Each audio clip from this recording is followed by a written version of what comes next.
hormone, and there's two major ones, T3 and T4. Okay. Once T3 and T4 levels climb within the bloodstream, they're going to exert what's called negative feedback at the level of the hypothalamus and pituitary, with a little negative sign. That means that they're going to inhibit further release of TRH and TSH, so that once we produce enough thyroid hormone, then we inhibit the triggers for production of more.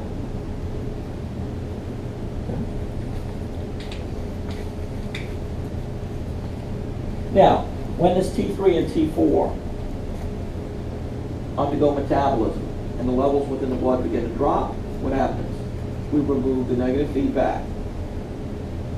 And now, TRH gets released, we start producing more TSH, and we begin to bring the levels back up to normal. So that's how negative feedback works. Do we use this concept clinically? Yes. Yes. Let's suppose I suspected somebody of being hyperthyroid. Let's suppose I noticed that Jasmine was acting all jittery. Okay. She was becoming more and more hyperactive. She'd get up in the middle of the class and start pacing, and she said, I'm sorry, I just have to do this. Okay? And I'm just feeling palpitations, and I'd feel her pulse, and it was rapid. Okay? And what I would notice is perhaps her eyes were starting to bulge. And I'm thinking, well, she could have hypothyroidism. That's what may be causing her to act this way. So am I going to do an entire thyroid panel where I check a TRH level, a TSH level, T3 and T4? No, that would be extremely expensive, and the insurance company that's paying for these tests would want to cut me out of their plan. Right? That's the way it works. So you have to perform cost-effective medicine. You know, nowadays we live in a different era. You can't just do every test on every person. So the only test I'm going to do on her is the TSH. And if in fact she is hyperthyroid, is the TSH going to be high, normal, or low? Low. Because she has excess T3 and T4, and that's exhibiting negative feedback, which shuts down production of TSH. Now, so then if her TSH is low, and now I've kind of confirmed that she is hyperthyroid, then I might do the entire panel. But I wouldn't do the entire panel on everyone I'm screening. Too cost prohibitive.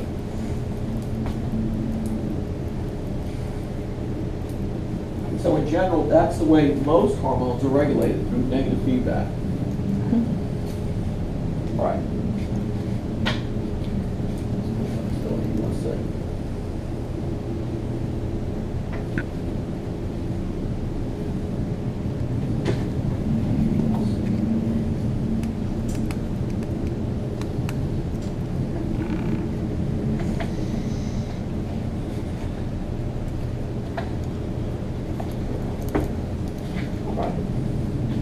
Here we have a patient who is pregnant with a little girl.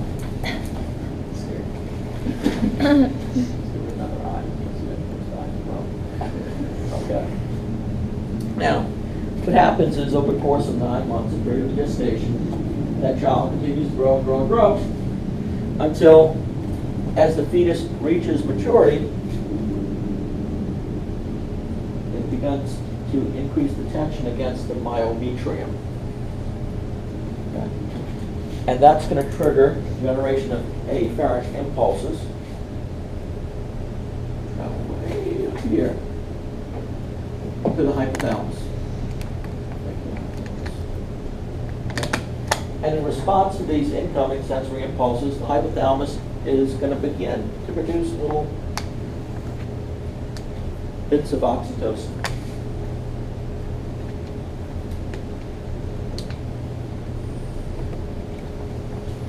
So initially it's going to generate little pulses of oxytocin. And when that occurs, the oxytocin is going to target the myometrium. And when these pulses, these little small spurts of oxytocin hormone, what they're going to do is they're going to cause the myometrium to contract a little bit. Now, when the myometrium contracts against this full-grown fetus, it generates more tension. And so that in turn triggers more impulses traveling upstairs to the hypothalamus. And in response, the hypothalamus triggers release of more pulses of oxytocin, okay, which are released into the bloodstream and then reach the uterus. And as the myometrium begins to contract even more, the fetus is beginning to be pushed down a little bit, okay, to a more narrow region of the uterus, which is going to generate a little bit more tension. And that in turn is going to trigger what? The release of more oxytocin. So as this process proceeds via positive feedback, these pulses of oxytocin are going to occur with greater frequency and greater intensity because you're going to produce more with each new round.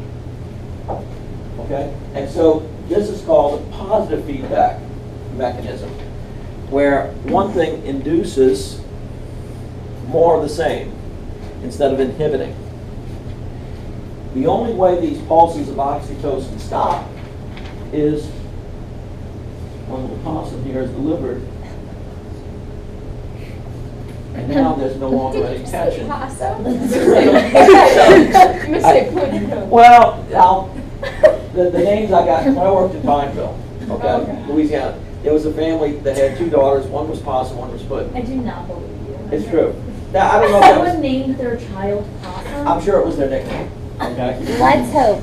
Let's hope. But so there were two Abby, little no girls. lie, this was you. This was your Two, child. they brought them both in because they both had a rash. And so there were twin girls. And one was possum and one was pudding. But that's how it is in the country. That's how it is in the country. You know, in the country, I think I've mentioned this, is that families bring, a lot of times they'll bring their family members to like a large animal vet. For instance, if there's a laceration, he'll sew them up. Okay? But the vets do a lot of stuff there.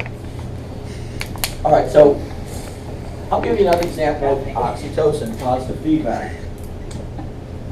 Suppose now little possum is delivered, and it's time, she's crying. It's time to feed. Okay, so here's the possum here. Cute little nose, there's an eye, curly hair like her dad. Okay, and she's hungry. There's a little hand. Okay. That doesn't look right, does it? All right. Now, you may remember that these. I know, it was like romantic. That's like a 9-month-old possum.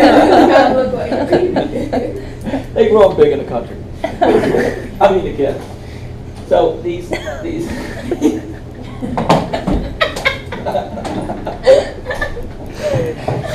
All right, so these ducts from the mammary glands have little dilated spaces called sinuses. These are called lactiferous sinuses that are capable of housing just a little bit of milk between feedings. And so when a little possum sucks on the breast, what happens? This little bit of milk is released. Okay? Two things occur. The sensory stimulation of her sucking is going to travel to the hypothalamus and cause release of oxytocin. And that oxytocin doesn't stimulate milk production. That's the role of prolactin. But it will stimulate milk letdown. Now, from the get-go, when little possum receives that milk, that's a positive stimulus to little possum. She's going to suck even harder because she's got something back. And so then, as she sucks a little harder, it sends impulses back to the hypothalamus that causes the release of more oxytocin and more milk letdown. So as long as she's getting a positive response, she keeps sucking, which in turn generates impulses to the hypothalamus that cause the release of oxytocin. So this is a positive feedback mechanism. When does the sucking stop? When the breast is empty. Then she stops sucking and she just starts crying. Okay. Or maybe she's full and she's good.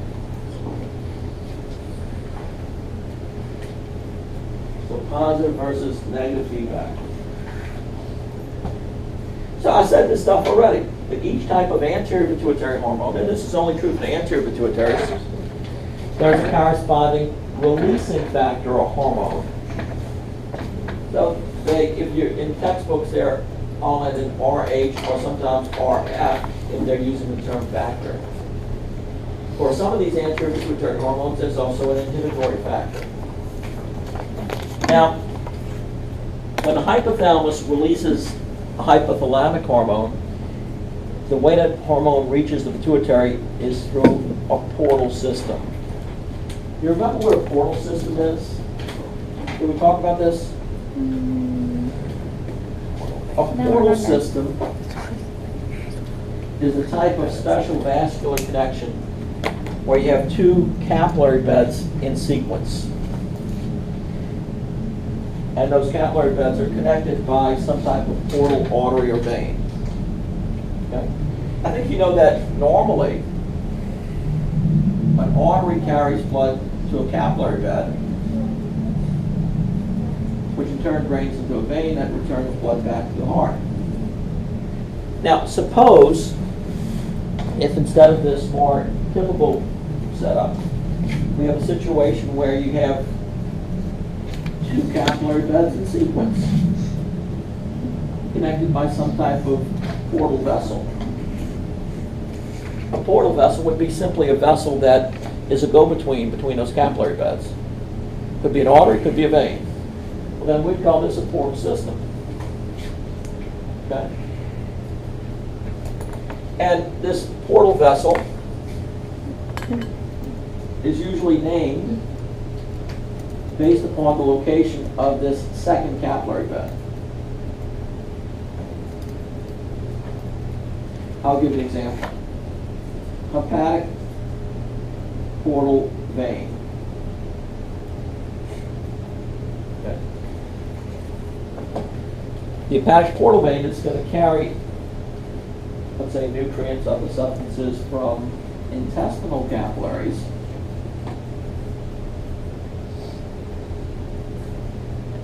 in other words, capillaries within the mucosa of the small and large intestine. These capillaries are picking up nutrients.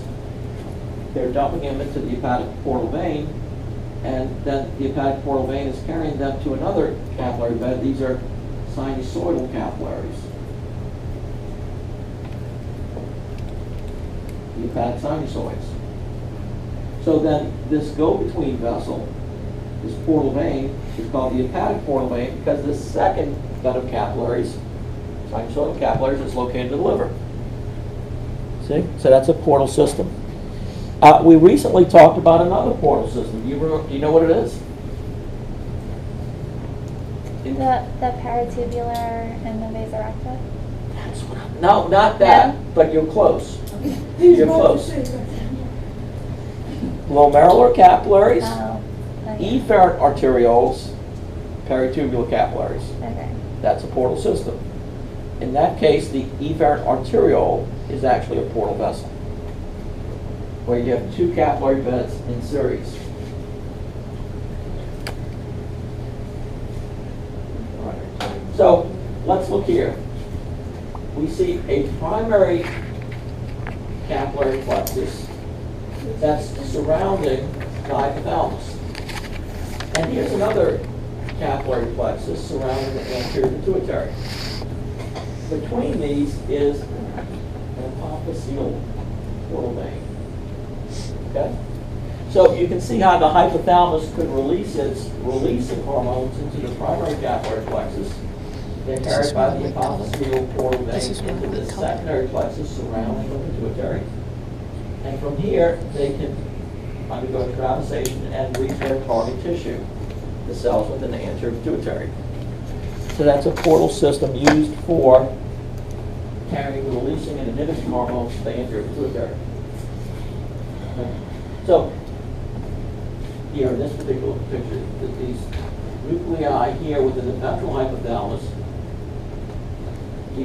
these cell bodies are producing the releasing hormones.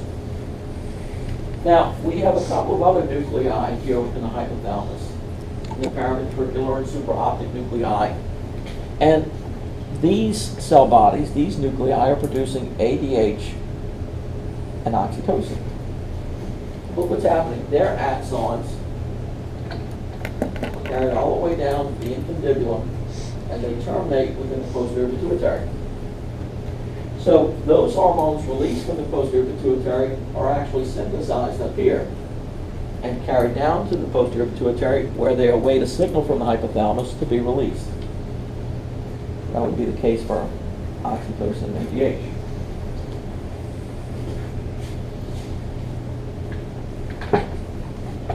So I said all that stuff already. All right, now what I want to do is just, we talked, all right, I've told you everything you need to know about prolactin. It targets the mammary glands, stimulates synthesis of milk. You already know everything you need to know about ADH, and then we've completed our discussion of oxytocin. So now what I want to do is talk about some of these other anterior pituitary hormones. We'll start with growth hormone. What does it mean right here? First words of this slide, it says it's an anabolic hormone. Yeah, it builds. Anabolic hormones stimulate anabolic processes where we take smaller building blocks, okay, smaller molecules, and build bigger ones. Now, so growth hormone is an anabolic hormone. In general, what growth hormone does is it's going to trigger increased cell proliferation. We could call that hyperplasia, as well as increased cell growth. So they're going to both grow more and divide more. We would call that, by the way, hypertrophy.